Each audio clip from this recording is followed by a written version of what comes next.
Hello student, good morning to all. हम पढ़ रहे हैं प्राणियों में संरचनात्मक संगठन, मॉलिक्यूलर बेसिस स्ट्रक्चर और ऑर्गेनाइजेशन इन एनिमल्स। इस क्रम में हमने संयोजी ऊतक के बारे में पढ़ा और संयोजी ऊतक में वसी संयोजी ऊतक, सघन संयोजी ऊतक, इन विशिष्टीकृत संयोजी ऊतक के अंतर्गत लचीले संयोजी ऊतक, इन सब के बारे में हमने जानकारी प्राप्त की। आज हम इस क्रम को आगे बढ़ाते हुए विशिष्टीकृत संयोजी ऊतक, स्पेशलाइज्ड कनेक्टिव टिश्यूज के बारे में पढ़ेंगे। तो ये जो कनेक्टिव टिश्यूज हैं, मतलब कनेक्टिव्स मीन्स जोड़ने वाले, संयोजी मतलब जोड़ने वाले, योजन करने वाले, ये जो कनेक्टिव टिश्यूज हैं विशिष्टीकृत वाले, स्पेशलाइज्ड वाले, वो स्पेशल प्रकार के होते हैं और बॉडी के विशिष्ट अंगों की संरचना को जोड़ने का काम करते हैं, संरचना बनाते हैं, साथ ही साथ इनको जोड़ने का काम करते हैं। तब ये 3 प्रकार के होते हैं: उपास्थि यानी कार्टिलेज, अस्थि यानी बोन्स और रक्त यानी ब्लड। हमारा सबसे पहले हम कार्टिलेज या उपास्थि के बारे में पढ़े। कार्टिलेज के बारे में पढ़ें तो इनमें जो मैट्रिक्स होता है, इनकी जो कोशिकाओं में मैट्रिक्स या जीवद्रव्य होता है, इसका निर्माण कॉन्ड्रिन प्रोटीन के द्वारा होता है। याद रखना, उपास्थि के मैट्रिक्स का जो निर्माण है वो कॉन्ड्रिन प्रोटीन के द्वारा होता है। इसमें कोलेजन तंतु पाए जाते हैं। तंतु या फाइबर्स के बारे में हमने पहले पढ़ चुके हैं और इसके कारण उपास्थि में हल्का कड़ापन आता है ना, लचीलेपन के साथ कड़ापन आता है। इसके मैट्रिक्स में स्थित रिक्तिका या ल्यूक्योना में उपास्थि अणु या कॉन्ड्रोसाइट्स पाए जाते हैं और इसके प्रत्येक रिक्तिका में 1 से 4 उपास्थि अणु पाए जाते हैं। यहाँ पर हम डायग्राम जो है वो विशिष्टीकृत संयोजी ऊतक का देख पा रहे हैं। ये जो है वो आपका उपास्थि ऊतक है ना। यहाँ पर इसकी जो गुहा है, इसमें ये उपास्थि कोशिका है और कोलेजन रेशा के बारे में यहाँ पर दिखाया गया है। और उपास्थि एक सघन योजी ऊतक के द्वारा घिरा रहता है, अवतरित रहता है, मतलब चारों तरफ से घिरा रहता है, जिसे परिउपास्थि या पेरिकॉन्ड्रियम कहा जाता है। उपास्थि की जो कोशिका है या ऊतक है वो संयोजी ऊतक के द्वारा, जिस संयोजी ऊतक के द्वारा घिरा रहता है उसे पेरिकॉन्ड्रियम कहा जाता है। जितने भी कॉर्डेट्स हैं या कशेरुकी हैं, उनके भ्रूण की अधिकांश उपास्थियां, भ्रूण में जो हड्डी होता है नरम और लचीला, ये उपास्थियां होती हैं। ये वयस्क अवस्था के आते तक जो है वो कड़ा हो जाता है, कठोर हो जाता है और अस्थि में परिवर्तित हो जाता है। वयस्क में कुछ उपास्थियां पाई जाती है, जैसे हमारे नाक का जो बोन्स होता है ना, नाक की जो हड्डी है, कान की हड्डी है, बाह्य कर्ण संधियां, मेरुदंड के आसपास की अस्थियां और हाथ पैर में जो जोड़ के पास पाया जाता है वो उपास्थियां होती हैं।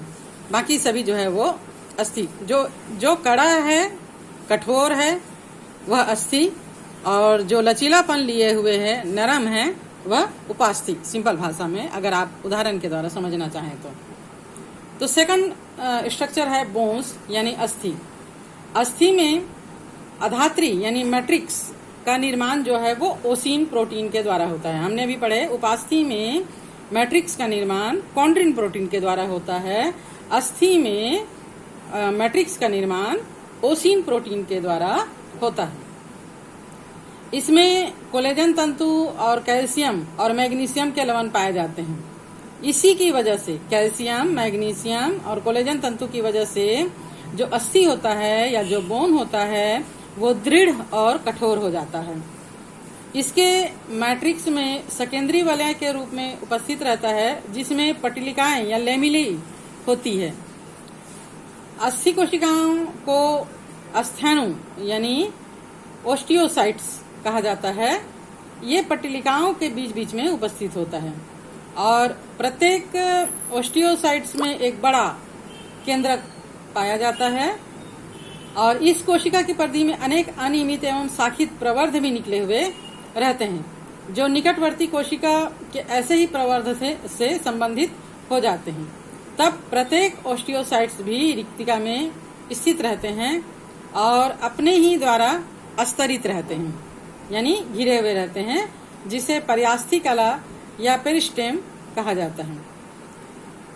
बहुत सारे अस्थियों में मज्जा गुहिका या मैरो कैविटी नामक एक केंद्रीय गुहिका भी पाया जाता है, जिसको अस्थि मज्जा या बोन मैरो कहा जाता है। आप लोगों ने सुना होगा कि बोन मैरो है ना, तो वो बोन मैरो क्या है, उनके बीच में जो हड्डियां, जैसे हमारे हाथ या पैर की जो बोन्स होती है उसके बीच में गुहिका होती है, और ये जो गुहिका है वो बिल्कुल खाली गुहिका नहीं होती है, कोमल पदार्थों से मिलकर बना होता है। इसे ही अस्थि मज्जा या बोन मैरो कहा जाता है। अस्थि मज्जा कोमल उतक होते हैं, या बोन मैरो है ना, कोमल उतक होते हैं, जिससे आरबीसी का निर्माण होता है। रेड ब्लड कार्पसल्स, लाल रक्त कणिकाओं का निर्माण इन्हीं अस्थि मज्जा की कोशिकाओं के द्वारा होता है। यहाँ पर हम अस्थि का एक डायग्राम, रफ डायग्राम देख पा रहे हैं। इसकी कोशिकाओं का इस प्रकार होता है। इसकी गुहिका में एक ही ऑस्टियोब्लास्ट होता है। तब अस्थि का कार्य क्या है, हड्डियों का कार्य क्या है, सिंपल भाषा में आप लोग जानते हैं। ये जंतुओं के शरीर को दृढ़ता यानी कठोरता प्रदान करता है, जिससे शरीर जो है वो, उसका बॉडी का शेप जो है वो स्थिर बना रहता है। अस्थियों में उपस्थित अस्थि मज्जा में आरबीसी का निर्माण होता है। अभी हमने पढ़े लाल रक्त कणिकाओं का या आरबीसी का निर्माण अस्थि मज्जा में ही होता है। अस्थियां पेशियों को भी जोड़ने का आधार प्रदान करती है। जितने भी कार्डेट्स हैं, उनका जो बॉडी के अंदर अस्थि होता है, उसके चारों ओर मसल्स होते हैं, जो उसके बॉडी को एक संरचना, सुदृढ़ संरचना प्रदान करते हैं। तो इस प्रकार अस्थियां जो हैं वो पेशियों को जोड़ने का आधार प्रदान करती हैं। अस्थियां जंतु शरीर को निश्चित आकार प्रदान करती है। अस्थियां शरीर के कोमल अंगों को बाह्य आघातों से सुरक्षा प्रदान करता है। जैसे हमारे जो चेस्ट रीजन है, उसमें जो अस्थियों का एक पिंजरा है, इसके अंदर हार्ट, लंग्स आदि जो है वो सुरक्षित रहते हैं। इसी प्रकार बॉडी के अन्य पार्ट भी इनकी वजह से ही बाह्य आघातों से सुरक्षा इनको मिलती है। अस्थियों से बने वक्षी कोटर में हृदय, फेफड़ा, करोटी में मस्तिष्क, हमारा जो दिमाग है, मस्तिष्क है, वो चारों तरफ से अस्थियों का एक बॉक्स के अंदर है ना, ब्रेन बॉक्स के अंदर सुरक्षित है। श्रवणांगों में स्थित कुछ छोटी हड्डियां सुनने में भी सहायता करती है। कान की संरचना हम पढ़ेंगे, उसमें हम देखेंगे छोटी छोटी अस्थियों से मिलकर ये बना हुआ है, और इन्हीं अस्थियों से होकर वायु का जो प्रवाह है, स्वर का जो प्रवाह है, ध्वनि का जो प्रवाह है, वो गुजरता है और हमको सुनने में सहायता प्रदान करता है। Third one is the blood या रक्त। अभी हमने पढ़ा कि ब्लड का निर्माण जो है वो अस्थि मज्जा में होता है। आरबीसी का निर्माण, कुछ मात्रा में श्वेत रक्त कणिकाओं का निर्माण भी कुछ अस्थि मज्जा में होता है, और भी जगह होता है, हम पढ़ेंगे। तो रक्त यानी ब्लड यानी खून, सिंपल भाषा में अगर आप बोलो तो ये आपके पूरे शरीर में बहते रहता है और पूरे शरीर को जोड़े रखने का काम करता है। विभिन्न पदार्थों को एक स्थान से दूसरे स्थान तक पहुंचाने का काम करता है। विभिन्न अंगों को एक दूसरे से इसी प्रवाह के द्वारा जोड़े रहता है। तो ये भी एक संयोजी ऊतक है। कैसा संयोजी ऊतक है? तरल, लिक्विड संयोजी ऊतक है। इसके द्वारा जो भी हम खाना पीना खाते हैं, है ना, ये जब डाइजेस्टिव सिस्टम में पचता है तो इसको रक्त में मिला दिया जाता है और हमारे शरीर के प्रत्येक कोशिका तक पहुंचाया जाता है। श्वसन के द्वारा जो हम ऑक्सीजन लेते हैं उसे शरीर के प्रत्येक कोशिकाओं तक पहुंचाया जाता है और कोशिकाओं में ऑक्सीकरण के फलस्वरूप बने हुए कार्बन डाइऑक्साइड को इन्हीं के माध्यम से फेफड़े तक लाकर, लंग्स तक लाकर फिर उसे नासाद्वार के द्वारा बाहर पहुंचाया जाता है। इस प्रकार ऑक्सीजन और कार्बन डाइऑक्साइड का परिवहन करते हैं ब्लड। और खाद्य पदार्थ जितना हम खाते हैं, कार्बोहाइड्रेट, प्रोटीन, विटामिन, दवाइयाँ, जो भी आप खा रहे हो वो शरीर के सभी अंगों तक पहुंचता है। तो ये जो रुधिर है एक तरल माध्यम होता है। तरल माध्यम के अंदर इसकी कणिकाएं होती हैं। इस तरल माध्यम को प्लाज्मा कहा जाता है और इसमें कुछ कणिकाएं होती हैं।